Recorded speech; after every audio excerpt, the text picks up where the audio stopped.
अस्सलाम वालेकुम बच्चों। Bohr model of hydrogen atom के अंदर जो हम लोगों ने बोहर का थर्ड पोस्टुलेट पढ़ा था, और जो कि ये था कि कोई भी एटम रेडिएट तब करता है जब इलेक्ट्रॉन की ट्रांजिशन होती है हायर एनर्जी लेवल से लोअर एनर्जी लेवल में। तो जब भी कोई इलेक्ट्रॉन किसी हाइड्रोजन एटम के अंदर हायर एनर्जी लेवल से लोअर एनर्जी लेवल में ट्रांजिशन होती है उसकी, तभी जो है वो फोटॉन ऑफ एनर्जी जो है वो रिलीज करता है। इसको आज हम लोगों ने इस जो बोहर का थर्ड पोस्टुलेट है इसकी मदद से हम लोगों ने उसकी जो लाइट अमिट होती है उसकी वेवलेंथ का फार्मूला बनाना है।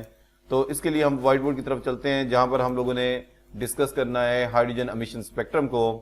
तो यहाँ पर अगर आप इस डायग्राम को गौर से देखें, हमारे पास यहाँ पर इस डायग्राम के अंदर ये बाहर वाला ऑर्बिट है और इसके बाद हमारे पास ये अंदर वाला ऑर्बिट है। जब भी कोई इलेक्ट्रॉन की ट्रांजिशन होगी हायर एनर्जी लेवल से लोअर एनर्जी लेवल में, तब जो है ये एटम रेडिएट करेगा और ये जो लाइट इसके नतीजे में रेडिएट होगी, यानी कि जैसे ही इलेक्ट्रॉन की ट्रांजिशन होगी हायर से लोअर में और जैसे ये एटम रेडिएट करता है, तो ये जो रेडिएट होने वाली हमारे पास लाइट है इसकी हम लोगों ने एक्चुअली वेवलेंथ फाइंड आउट करनी है। ये जो लाइट रेडिएट हो रही है, हमने इस रेडिएट होने वाली लाइट की वेवलेंथ फाइंड आउट करनी है। तो इसके लिए हम लोगों ने क्या करना है, तो सबसे पहले यहाँ पर तवज्जो से देखें, ये जो बाहर वाला ऑर्बिट है जो कि हायर एनर्जी लेवल है, इसको हम लोग यहाँ पर लेबल कर लेते हैं EN से।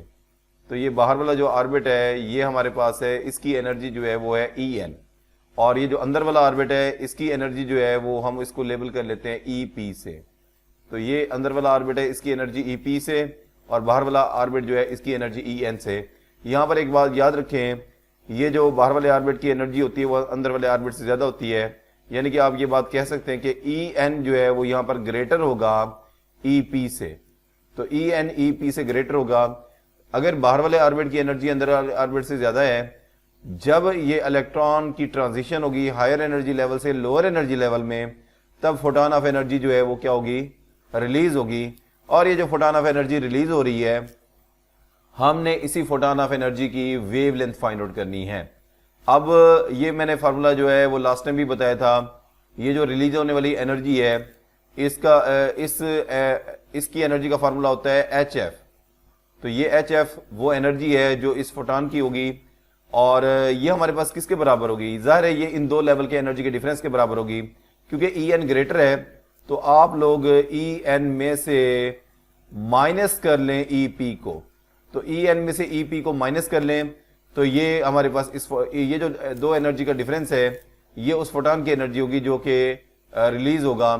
अब हमारे पास यहाँ पर ये EN और EP किसके बराबर है, हमने जो इससे प्रीवियस टॉपिक पढ़ा था उसमें हम लोगों ने EN और EP के लिए फार्मूला लिखा था। अगर आपको याद है, हमारे पास ये जो EN है, EN जो है ये हमारे पास इक्वल था minus E0 divided bye N square के।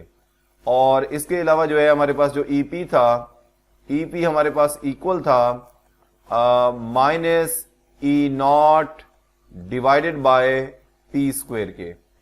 तो अगर EN और EP की ये वाली वैल्यूज इस इक्वेशन 1 में पुट कर दें, लेट्स से ये हमारे पास इक्वेशन 1 है, तो ये आप दोनों वैल्यूज जो है इक्वेशन 1 में पुट कर दें। पुटिंग वैल्यूज इन इक्वेशन 1,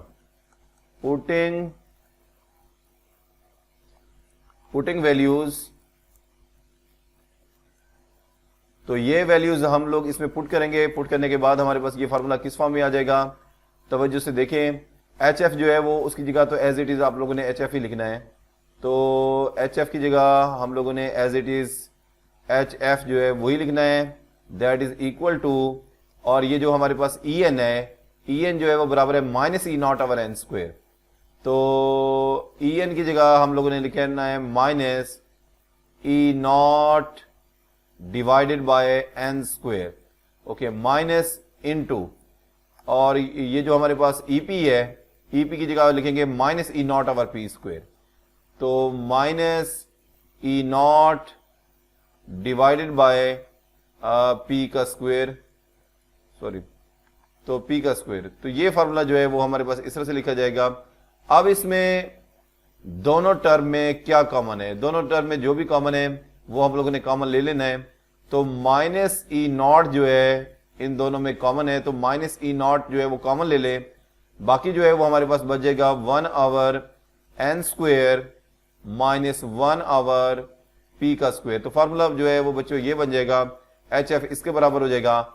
अगर माइनस को आप अंदर मल्टीप्लाई कर दें तो माइनस को अंदर मल्टीप्लाई करने से हमारे पास फार्मूला जो है वो इस तरह से मॉडिफाई हो जाएगा। तो HF जो है वो इक्वल हो जाएगा E not into 1/p² minus 1/n²। तो फार्मूला जो है वो इस फॉर्म में आ जाएगा। माइनस को मल्टीप्लाई करने से ऑर्डर जो है वो इसका जो है वो क्या हो जाएगा, चेंज हो जाएगा। अब जब ये ऑर्डर चेंज हो गया है, अब हमारे पास ये जो f है इसकी वैल्यू पुट कर देंगे। तो याद रखिए यहां पर ये जो f है ये हमारे पास c/λ के बराबर होता है। तो f की ये वाली वैल्यू यानी कि जो c/λ है ये हम लोग यहां पर पुट कर देंगे। फार्मूला जो है वो हमारे पास ये वाला इस तरह से लिखा जाएगा, HF की जगह लिखेंगे hc/λ।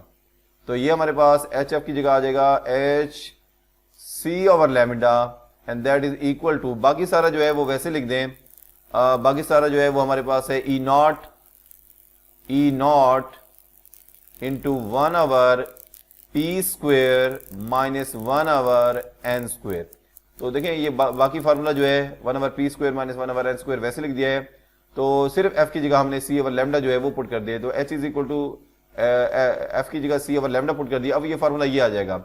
इसमें ये जो h है प्लांक्स कांस्टेंट है, c वेलोसिटी ऑफ लाइट है, लैम्डा वेवलेंथ है, E नॉट जो है वो बोहर की फर्स्ट ऑर्बिट की यानी कि हाइड्रोजन की फर्स्ट ऑर्बिट की एनर्जी है, और ये h और c आप इक्वल की इस साइड पे ले जाएं तो फार्मूला हमारे पास बनेगा 1/λ जो है वो इक्वल हो जाएगा E not divided bye h/c के इंटू 1/p² माइनस 1/n²।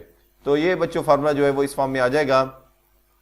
इसमें ये जो E नॉट/hc है ये वाला फैक्टर जो है ये रेडबर्ग कांस्टेंट है, इसको यहां पर हम लोग RH के बराबर करेंगे। तो ये हमारे पास जो E नॉट/hc है एक्चुअली ये हमारे पास RH है, और RH यहां पर रेडबर्ग कांस्टेंट है, और यानी कि ये हम यहां पर बात कह सकते हैं RH यहां पर रेडबर्ग कांस्टेंट है, और ये जो रेडबर्ग कांस्टेंट है that is equal to E not divided by hc। ये तो सारी वैल्यू कांस्टेंट है। हमने देखा E नॉट जो है वो बोर के फर्स्ट ऑर्बिट की एनर्जी है जो कि हमने फर्स्ट कैलकुलेट की थी, ये भी कांस्टेंट है। H प्लांक्स कांस्टेंट है जिसकी वैल्यू 6.63 क्रॉस 10⁻⁻34 जूल सेकेंड है। C वेलोसिटी ऑफ लाइट है 3 क्रॉस 10⁻8। अगर ये तमाम कांस्टेंट वैल्यूज पुट कर दें तो बच्चों इसका हमारे पास रिजल्ट आ जाता है 1.0974 क्रॉस 10⁻7। तो क्रॉस 10⁻7 जो है पर मीटर जो है वो इसकी हमारे पास यूनिट है। तो क्योंकि ये 1/λ हम है, क्योंकि लैम्डा जो है वो लेंथ ही होती है, इसकी यूनिट वेवलेंथ वाली होती है, तो 1/λ जो है इसकी यूनिट जो है वो 1/मीटर आएगी। तो ये हमारे पास रेडबर्ग कांस्टेंट जो है वो इससे बन जाएगा। तो ये हमारे पास एक जनरल एक्सप्रेशन बन गया कि देखें n जो है वो इस फार्मूले में कोई हायर ऑर्बिट है और p जो है वो लोअर ऑर्बिट है। जब भी किसी भी हायर ऑर्बिट से लोअर ऑर्बिट में इलेक्ट्रॉन जंप करके आएगा तो उस अमिट होने वाली लाइट की यानी कि ये जो लाइट यहां से अमिट होगी, इस लाइट की जो वेवलेंथ होगी वो आप इस फार्मूले से मालूम कर सकते हैं। तो ये hydrogen spectrum, hydrogen emission spectrum में ये जो बोहर का थर्ड पास्टुलेट था जिसमें हमने हाइड्रोजन एटम के अंदर ट्रांजिशन की वजह से एमिशन को डिस्कस किया था, तो उसके लिए हमने ये मैथमेटिकल फार्मूला बनाया। तो इस फार्मूले से की मदद से तो हाइड्रोजन के किसी भी ऑर्बिट से इलेक्ट्रॉन जब जंप करके लोअर ऑर्बिट में आएगा तो हम लोग उसमें से जो वेवलेंथ है उस अमिट होने वाली लाइट की वो हम लोग यहाँ पर फाइंड आउट कर सकते हैं। तो बच्चों आज के लिए इतना काफ़ी है, बहुत शुक्रिया।